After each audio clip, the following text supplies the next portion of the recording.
완두를 다양하게 교배를 해서 실험 결과를 얻어냈어요. 그 실험 결과를 설명하기 위해서 다음과 같은 가설을 세웠다고 합니다. 그럼 이제부터 이 각각의 가설을 현대적인 개념으로 다시 한번 재해석해 보도록 할게요. 첫 번째 멘델이 세운 가설을 보면요. 형질은 한 쌍의 유전인자에 의해 결정이 되는데 이 유전인자는 부모에게서 각각 하나씩 물려받은 것이다 라고 되어 있어요. 그 유전자나 염색체라는 개념을 전혀 몰랐던 시절에 이 멘델은 지금 우리가 알고 있는 그런 유전의 현상을 정확하게 이해하고 있었다라는 걸 알 수 있죠. 이때 한 쌍의 유전인자, 이것을 우리가 유전자라고 이제 표현을 할 수가 있는데 이 한 쌍의 형질을 결정하는 대립 유전자는 모양과 크기가 똑같은 상동염색체의 같은 위치에 있다는 것을 우리가 배웠죠. 그리고 이 상동염색체 중에 한 벌은 부모, 한 개는 아버지, 다른 한 개는 어머니로부터 물려받아서 이 각각의 유전자는 다시 쌍을 이루게 됩니다. 다음 두 번째 가설을 볼게요.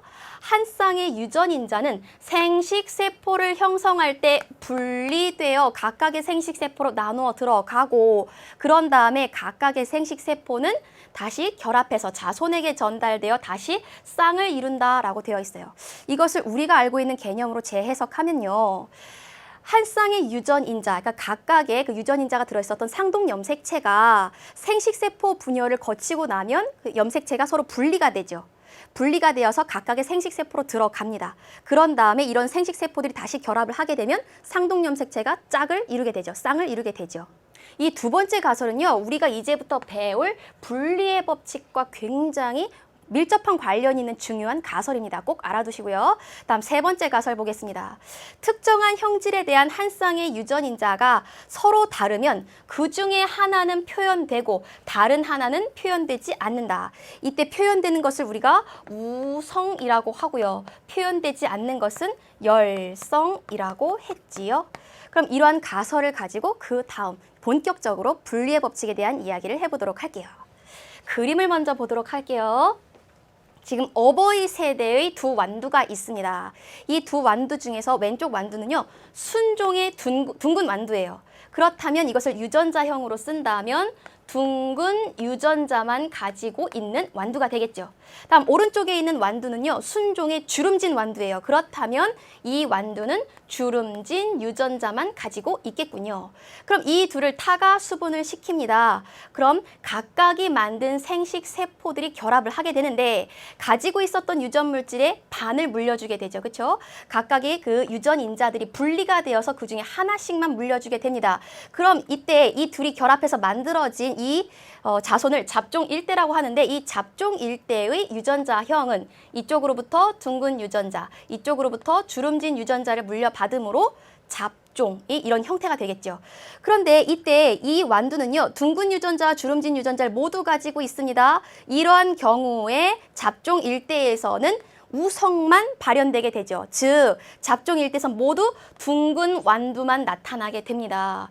그렇다면 이 속에는 주름진 유전자도 분명히 있을 텐데 왜 둥근 형질만 나타나게 되는 걸까요?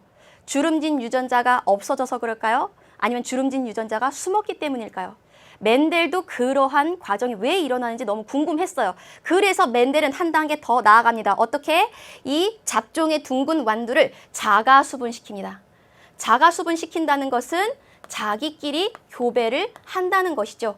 그럼 이제는 이 각각에서 생식세포를 만들게 될 거예요. 생식세포를 만들 때 각각이 가진 유전 인자들이 분리가 되어서 하나씩 들어갑니다.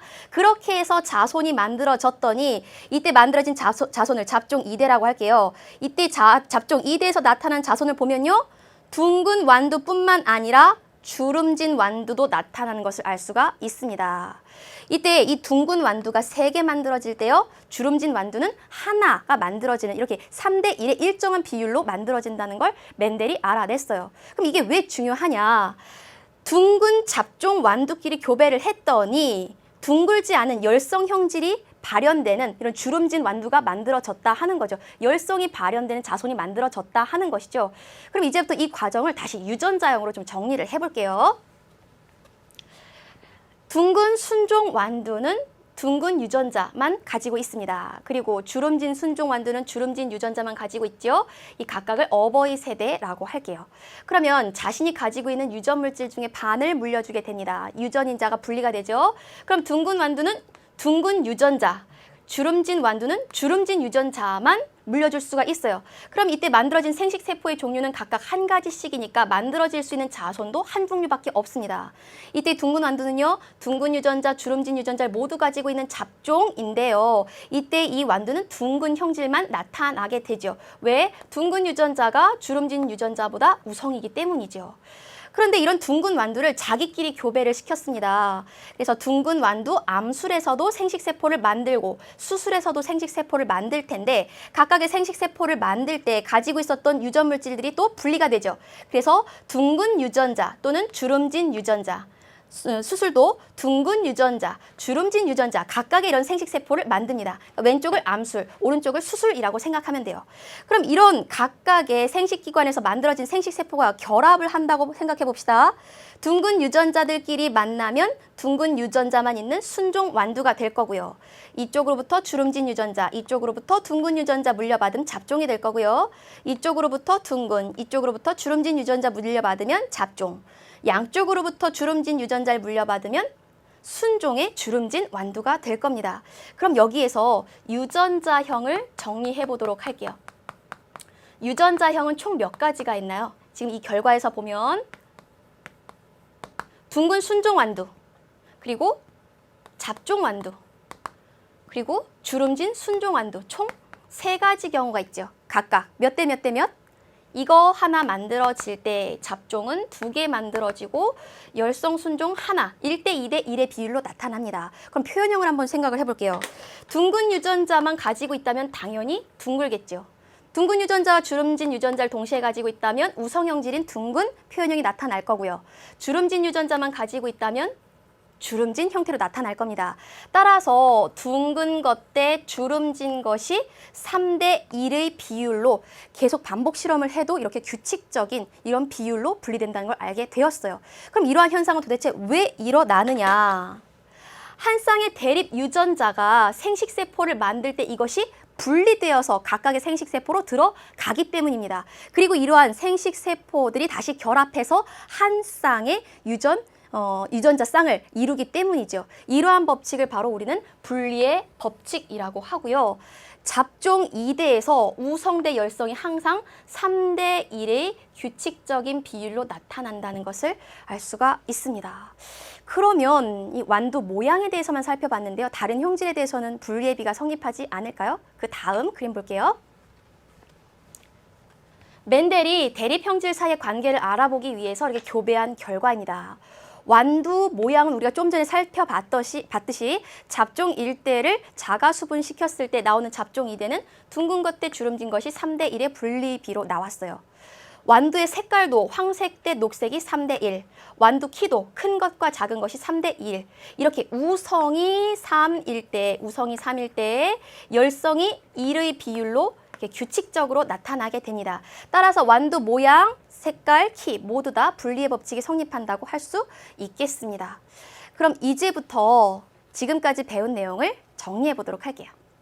문제 215쪽 3번입니다. 그림은 멘델이 주장한 유전인자의 행동을 나타낸 것이다. 이에 대한 설명을 옳은 것만을 보기 위해서 있는 대로 고른 것은 이라고 되어 있어요. 가설에 대해서 묻는 문제인 것 같죠? 그럼 아래에서 답을 찾아봅시다. 첫 번째, 체세포에서 유전인자는 쌍으로 존재한다. 지금 여기에서 어느 단계가 체세포인가요? 바로 모세포, 그리고 수정란, 생식세포를 제외한 이 2단계의 세포가 체세포이죠. 체세포에는 유전인자들이 이렇게 쌍으로 들어있다는 것을 알 수가 있어요. 기억 맞고요. 다음 니은, 한 쌍의 유전인자는 하나의 생식세포로 함께 들어간다. 한 쌍의 유전인자가 하나의 생식세포에 모두 들어갔나요? 아니죠. 가지고 있는 유전인자 중에 반만 들어갔죠. 각각의 유전인자가 분리되어서 따로따로 들어갔죠. 따라서 니은 틀렸습니다. 다음 디귿, 유전인자는 수정에 의해 쌍을 이룬다. 생식세포들이 결합을 해서 수정란이 되는 과정을 우리가 수정이라고 하죠. 수정에 의해서 다시 유전인자는 쌍으로 존재하게 됩니다. 따라서 답은 기역과 디귿이 되겠습니다. 그럼 그 다음 문제 풀어보도록 할게요. 216쪽 6번입니다.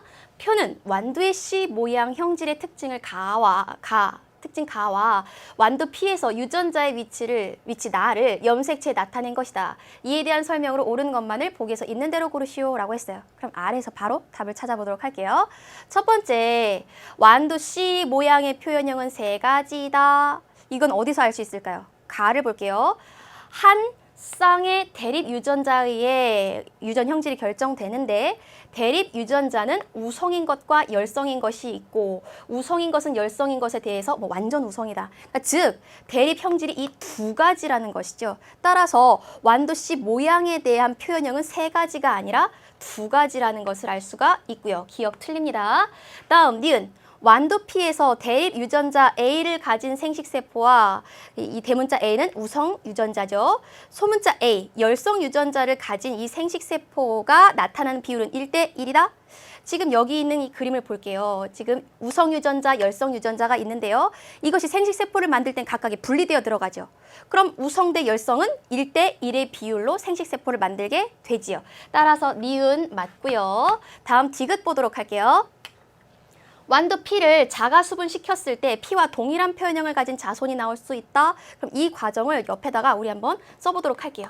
지금 우성 유전자, 열성 유전자, 우성 유전자, 열성 유전자를 가지고 있는 이것을 자가 수분시킵니다. 그러니까 자기끼리 교배를 하는 거죠. 그럼 자신이 가지고 있는 유전 물질의 반을 물려주는데 물려줄 수 있는 경우는 우성 또는 열성. 이것도 우성 또는 열성. 각각의 유전자를 물려줄 수 있게 되죠. 그럼 이들이 결합하게 되면 우성들끼리, 그리고 이것이 결합하면 우성과 열성이, 이것이 결합하면 우성과 열성인데 우성 먼저 쓸게요. 다음 이렇게 결합을 하게 되면 열성들끼리 총 4가지의 자손이 나타나게 돼요. 근데 이 중에서 우성 형질을 갖는 것은 하나, 둘, 셋, 열성 형질을 갖는 것은 하나죠.